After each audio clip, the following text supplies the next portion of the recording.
Hey everyone, I'm Big John, and welcome to another episode of the Diz Ability Show. So, this week I want to talk to you about pool tips. Now, each hotel has at least one or two pools. Typically a family pool and a quiet pool. The family pool usually has a water slide, in other words, where you'll usually find me. And the quiet pool is where my mom would be found if there isn't a beach near our hotel. Love you, Mom. Now, we always say on this channel that it is a good idea, especially if it's a super hot Florida summer day, to leave the park, use the pool, and chillax. Then, once you had your fill of Florida H2O, go back to the park and get ready for a nice, relaxing evening there to watch fireworks, or just kick back, relax at your hotel, whichever you want to do. But if there's a pool, take advantage of the opportunity. So anyway, that's my tip.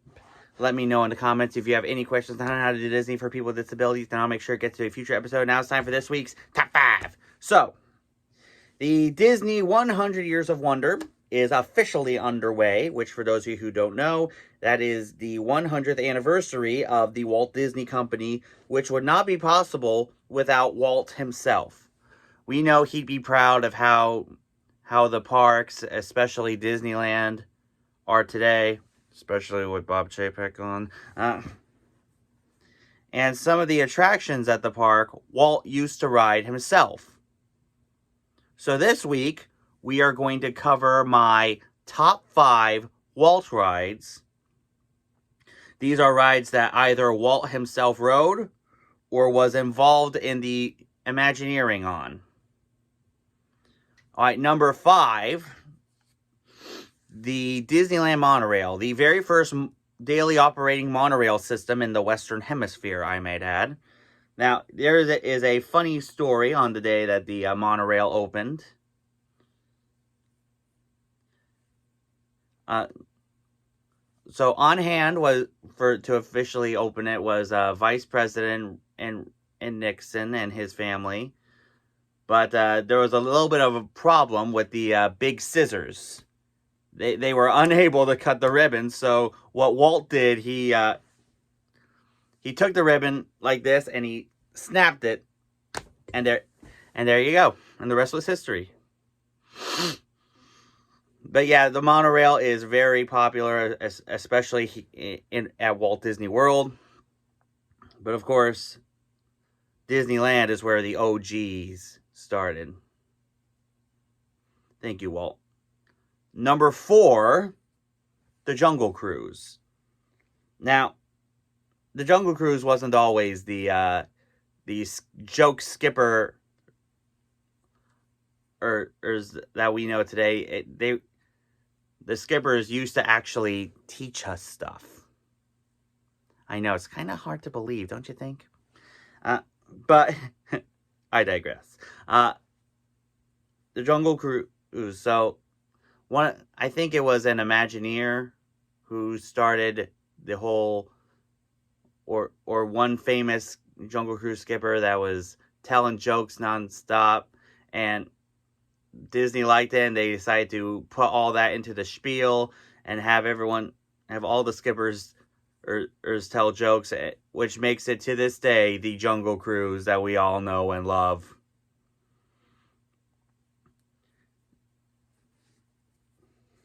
Number 3, the Matterhorn, aka Disneyland's very first roller coaster or thrill ride. It was the very first steel tubular coaster ever constructed. And it's very cool. You know, back when Epcot was planning to have a Switzerland pavilion, there were plans to bring the Matterhorn there, but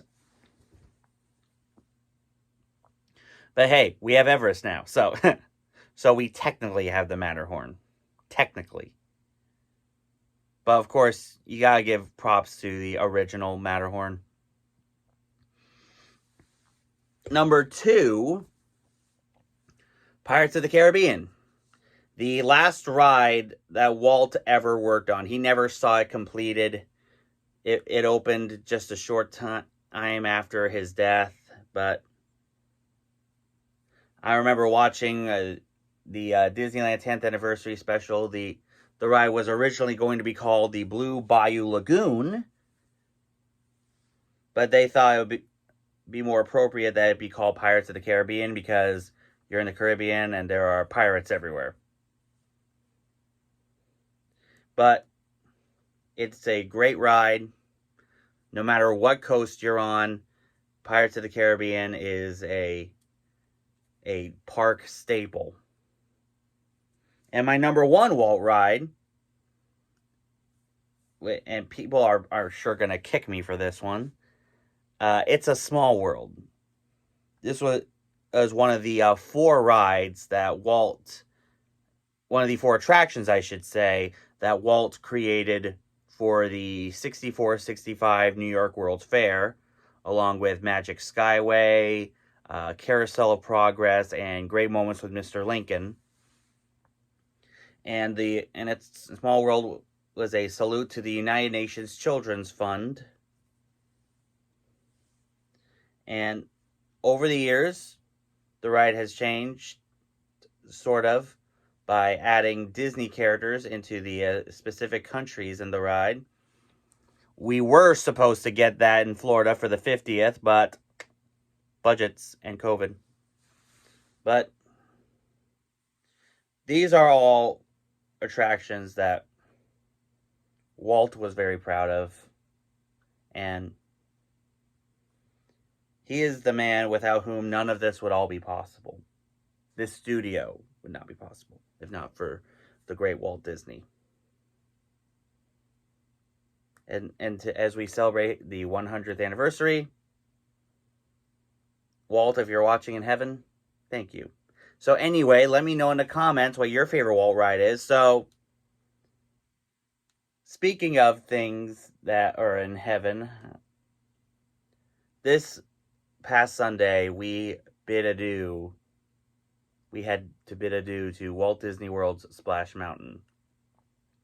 And I know a lot of people are online have been going on about their favorite Splash Mountain moments.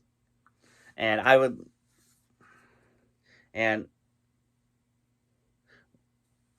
do remember one crazy moment back in 2013. My dad and I, we were right next in line when suddenly the ride broke down. This was before we went into vlogging, so because we gave our phones to my mom to keep them safe.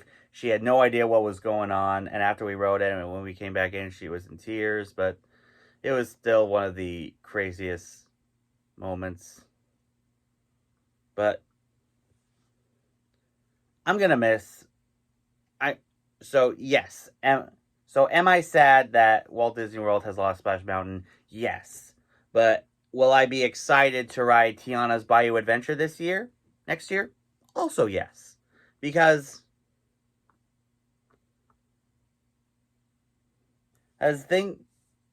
some certain things in the parks need to change, right? Right.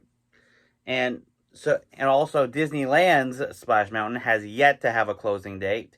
The rumor is that Disneyland's Splash will close in May, which I think is good because I'm going to Disneyland in April. So hopefully I'll get my official final ride on Splash Mountain, no matter the coast. So, and I really hope they do something with the animatronics, because the animatronics, like of the geese and the bullfrogs and that stuff are Disney history, because they were originally part of the former Disney attraction America Sings, which used to be in their Carousel Theater, which is now their Marvel headquarters or Star Wars launch bay. I think it's their launch bay. But yeah. Splash, we miss ye. So anyway, that's our show. As I've said, let me know in the comments if you have any questions on how to do Disney for people with disabilities, and I'll make sure it gets a future episode. For this week's shout-outs, make sure you guys check out Live in the Magic. They do great live streams from the parks all the time. They were a Give Kids the World family. We always support Give Kids the World here, and definitely check them out. Also, make sure you guys check out my friend's Amy channel, Rockin' at Disney with Amy, or RAD.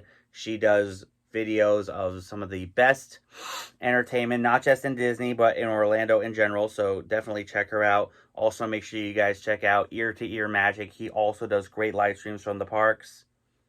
Also, make sure you guys check out Samantha Lowe. She's been doing some live streams of the Disney on Broadway concert series during Epcot's Festival of the Arts. So definitely check her channel out. For the latest Disney news and gossip, make sure you guys check out WDW Magazine. If you've not subscribed here yet to the Big John Network, what in the Walt Disney World are you waiting for? And tap the bell for notifications so you never miss a second of the fun. And until next time, may the mouse be with you.